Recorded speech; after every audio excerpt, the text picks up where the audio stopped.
Step 1, get CTPL. Kumuha ako ng CTPL ko via Shopee. Sa Shopee app, click nyo yung insurance. Tapos once maklik nyo yan, meron dyan motor. Sa motor, piliin nyo itong C-Insure Motor CTPL. So itong C-Insure Motor CTPL, 299 pesos siya. So andyan yung mga details, makikita nyo dyan yung coverage. Tapos click nyo lang yung Buy Now.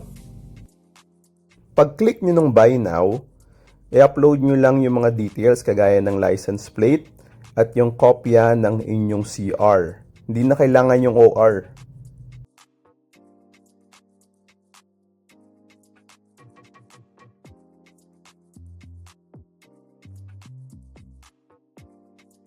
So once ma-upload nyo na yung mga details, confirm and checkout nyo na. Tapos dyan sa checkout page, pwede rin kayo gumamit ng mga coins. So pwede kayong mag-redeem ng coins. Pwede rin kayong mag-add ng voucher para mas makaless kayo. Tapos i-click nyo na yung proceed to pay. Sa proceed to pay, pwede kayong mamili of course ng iba't ibang mga payment options. Kagandahan dito, pwede pa SPay later. So sa SPay later, pwede kayo up to 12 months. Nung kinuha ko to, up to 12 months, 0% interest. So yun yung kinuha ko. Then parang nagche-checkout ka lang din ng Shopee, just click yung Pay Now. Pag natapos na yung payment process, click nyo yung My Policies. Makikita ninyo doon na naka-order na kayo ng inyong CTPL. Ngayon, ang next step na lang ay aantayin ninyo ang email from C-Insure para i-release sa inyo or i-issue sa inyo yung e-policy. I-email nila yung policy ng inyong CTPL. Pag na-receive nyo na yung email from C-Insure, punta kayo sa app, tapos view e-policy, click nyo yan. Tapos makikita ninyo yung confirmation of cover. Yan yung inyong ipiprint. Kahit yung first 3 pages lang inyong iprint para idalin sa LTO. Step 2, emission testing na tayo.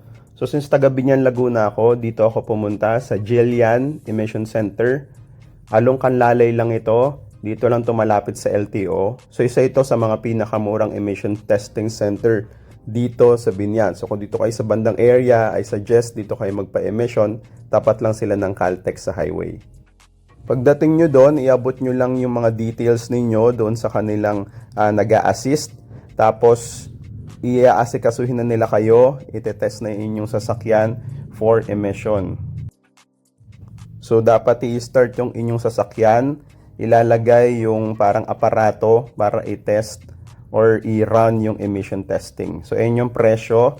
Bali, medyo malabo kasi bawal kumuha ng mga shots. So, 400 for motorcycle, 500 sa 4 wheels. After nyo magbayad, bali yan na makaka-receive na kayo ng paper na passed. Also take note na 2 months valid ang inyong emission. Step 3, LTO vehicle inspection na. So, punta kayo sa pinakamalapit na LTO branch sa inyong lugar. Dito ako pumunta sa LTO Binyan. So, ang first step na gagawin ninyo pagdating nyo doon sa LTO ay pupunta na kayo dito sa vehicle inspection. So, ibigay nyo lang yung mga papers ninyo, copy ng ORCR, yung insurance. Tatawagin yung pangalan nyo or yung naka-register doon sa inyong ORCR. Tapos, ilalagay ninyo sa inspection area at itetest na yung sasakyan. Mga signal light, preno, at busina lang naman yung halos tennis doon. Once passed na, bibigyan kayo ng stub number at proceed na sa next step. Step 4, magbabayad na tayo ng LTO fees. So, pasok na kayo sa loob ng opisina ng LTO. Pero before dyan, kailangan ma-make sure ninyo na nasa inyo lahat ng inyong mga documents. Kopya ng ORCR, tapos inyong kopya ng insurance, kopya ng inyong emission na passed, at of course, yung completed or pass na motor vehicle inspection report. Kailangan lahat yan pagpupunta kayo before the payment kasi kapag kayan wala ay isa, hindi kayo makaka-proceed sa next step. Kung kumpleto na lahat ng inyong mga documents, pasok kayo, punta kayo dito sa kanilang CSR area. Doon nyo ibibigay yung lahat ng inyong mga documents.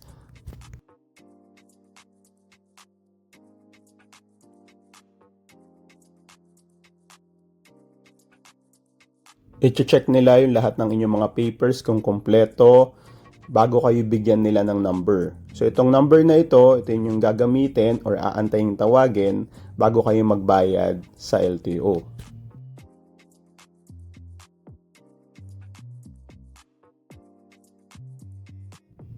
So once matawag na kayo sa cashier window, magbabayad lang kayo. So sa akin, wala akong any penalty, any delays. Ang binayaran ko ay total ng 430 pesos. Para sa mga late registration, nasa 120 to 150 plus lang per year yung kanilang penalty.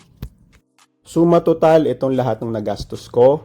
293 sa CTPL via Shopee, 400 pesos sa emission, 430 para sa LTO. So total na nagastos ko para sa renewal ay 1,123 pesos.